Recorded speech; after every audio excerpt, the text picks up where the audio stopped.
हर्षित landmark, सपनों का घर जैसा आप चाहते हैं हम बनाते हैं। 1, 2 एवं 3 BHK ready position flats. Call 9827321321। हम हैं सिंघानिया बिल्डकॉन। उत्तर प्रदेश के अलीगढ़ में पीएम नरेंद्र मोदी ने महाराजा महेंद्र प्रताप सिंह विश्वविद्यालय का शिलान्यास किया। इस दौरान राज्य के सीएम योगी आदित्यनाथ और राज्यपाल आनंदीबेन पटेल भी मौजूद रही। इसके साथ ही पीएम मोदी ने डिफेंस इंडस्ट्रियल कॉरिडोर के अलीगढ़ नोड्स का अवलोकन भी किया। अलीगढ़ में पीएम मोदी ने कहा, हमारी आजादी के आंदोलन में कई महान व्यक्तियों ने अपना सब कुछ खपा दिया, लेकिन ये देश का दुर्भाग्य रहा कि आजादी के बाद ऐसे राष्ट्र नायक और नायिकाओं को अगली पीढ़ियों को परिचित नहीं किया गया और उनकी गाथाओं को जानने से देश की कई पीढ़ियां वंचित रह गई। 20वीं सदी की उन गलतियों को आज 21वीं सदी का भारत सुधार रहा है। पीएम मोदी ने आगे कहा कि आज देश की नहीं दुनिया भी देख रही है कि आधुनिक ग्रेनेड्स और राइफल से लेकर लड़ाकू विमान, ड्रोन, युद्धपोत भारत में निर्मित हो रहे हैं और भारत दुनिया के एक बड़े रक्षा आयातक की छवि से बाहर निकलकर दुनिया के एक अहम रक्षा निर्यातक की छवि बनाने की तरफ बढ़ रहा है। प्रधानमंत्री नरेंद्र मोदी 25 सितंबर को न्यूयॉर्क में संयुक्त राष्ट्र महासभा के 76वें सत्र को संबोधित करेंगे। भारतीय विदेश मंत्रालय के मुताबिक पीएम मोदी इसी महीने के आखिरी हफ्ते अमेरिका दौरे पर रहेंगे, जहां वे अफगान संकट पर भी चर्चा कर सकते हैं। पीएम नरेंद्र मोदी ने हिंदी दिवस पर देशवासियों को बधाई दी। पीएम मोदी ने लिखा, आप सभी को हिंदी दिवस की ढेरों बधाई। हिंदी को एक सक्षम और समर्थ भाषा बनाने में अलग अलग क्षेत्रों के लोगों ने उल्लेखनीय भूमिकाएं निभाई हैं। ये आप सबके प्रयासों का ही परिणाम है कि वैश्विक मंच पर हिंदी लगातार अपनी मजबूत पहचान बना रहा है। दिल्ली में हिंदी दिवस के अवसर पर केंद्रीय गृह मंत्री अमित शाह विज्ञान भवन में आयोजित कार्यक्रम में हिस्सा लिए और इस दौरान शाह ने हिंदी के क्षेत्र में उल्लेखनीय कार्य करने वाले लोगों को राजभाषा कीर्ति पुरस्कार और राजभाषा गौरव पुरस्कार देकर सम्मानित किया। साथ ही एक पुस्तक का भी विमोचन किया। हिंदी दिवस कार्यक्रम में गृह मंत्री अमित शाह ने कहा कि किसी भी भारतीय भाषा का एक दूसरे से स्पर्धा नहीं है। सभी भारतीय भाषाएं एक दूसरे के पूरक है, एक दूसरे को बोल देती हैं और इसलिए हिंदी और देवनागरी को स्वीकार करने के साथ ही हमने सभी भाषाओं को स्वीकार करने का फैसला लिया है।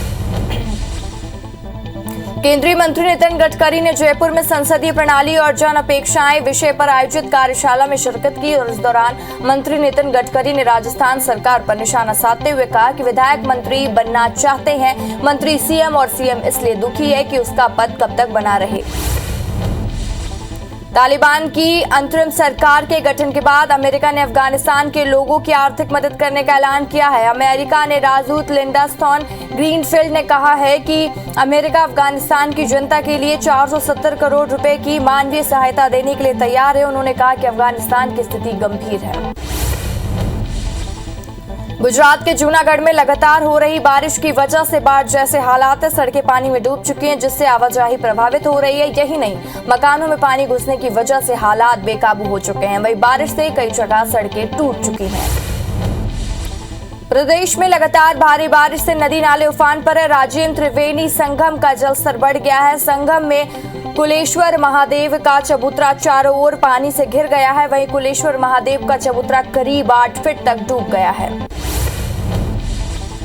गरियाबंद जिले में हुई भारी बारिश के साथ ही इसके चलते सिखासर बांध लबालब हो गया, जिसके चलते सिखासर बांध के 17 गेट खोले गए हैं। वहीं पैरी नदी में 11,000 क्यूसेस पानी छोड़ा गया है। नदी के किनारे बसे गांवों में प्रशासन ने अलर्ट जारी किया है।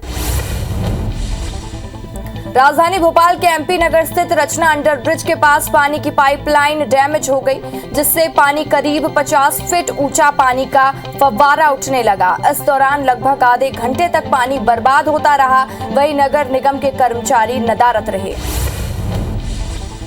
मध्य प्रदेश में चिकित्सा शिक्षा मंत्री विश्वास सारंग का बड़ा बयान सामने आया। मंत्री विश्वास सारंग ने कहा है कि प्रदेश में जल्द ही मेडिकल शिक्षा की पढ़ाई हिंदी में होगी। इसके लिए एक कमेटी बनाई गई है। कमेटी के सुझाव के आधार पर हिंदी में पाठ्यक्रम तैयार किया जाएगा। बलरामपुर जिले के रामानुगंज के राज्यसभा सांसद रामविचार नेताम ने छत्तीसगढ़ की सरकार पर निशाना साधा है। सांसद ने कहा कि छत्तीसगढ़ की जनता कांग्रेस सरकार से परेशान हो गई है। आने वाले चुनाव में जनता कांग्रेस को जवाब देगी। खरगोन में कैदी की संदिग्ध मौत मामले में गृह मंत्री नरोत्तम मिश्रा ने कार्रवाई की है। गृह मंत्री ने टीआई, एएसआई और 2 कांस्टेबल को निलंबित करने के निर्देश दिए हैं। साथ ही गृह मंत्री ने मामले की मजिस्ट्रियल जांच करने की बात कही है। बिलासपुर के सिम्स अस्पताल में हड़ताल के 21 दिन बाद भी प्रबंधन कर्मचारियों की ड्यूटी में वापस लाने की नाकामयाब रहा और कर्मचारी अपनी मांगों को लेकर हड़ताल पर अड़े रहे। इधर शासन के निर्देश के बावजूद हड़ताल समाप्त नहीं करा पाने को लेकर अब सिम्स प्रबंधन की कार्यप्रणाली पर सवाल खड़े हो रहे हैं। दूसरी तरफ कर्मचारियों की हड़ताल से सिम्स की चिकित्सा व्यवस्था चरमरा गई है। मरवाही पुलिस थाने पर अलग अलग मामलों में जब्त गाड़ियां बिना रखरखाव कबाड़ में तब्दील हो गई हैं। बारिश में खुले में पड़े होने के कारण इन गाड़ियों में घास और पौधे उग आए हैं, जिससे गाड़ियां पूरी तरह से ढकी नजर आई हैं। जांजगीर चांपा के जयजयपुर में विधायक केशव चंद्रा के नेतृत्व में धरना दिया और विधायक ने बोतिया गांव के उप तहसील के पूर्ण तहसील का दर्जा देने के भवन निर्माण करने के साथ ही स्टाफ पोस्टिंग की मांग को लेकर प्रदर्शन किया। इसके बाद अपनी मांग को लेकर राज्यपाल के नाम जयजयपुर तहसीलदार को एक ज्ञापन सौंपा। कटनी जिले के कटुला थाना में एक डॉक्टर की शिकायत पर कांग्रेस नेता अनिल तिवारी के खिलाफ 420 का केस दर्ज किया गया। पुलिस के मुताबिक कांग्रेस नेता ने पीड़ित से मकान बेचने के नाम पर 34 लाख रुपए लिए हैं। पीड़ित द्वारा रुपए वापस मांगने पर धमकी दी गई। वहीं पुलिस केस दर्ज कर मामले की जांच में जुट गई है।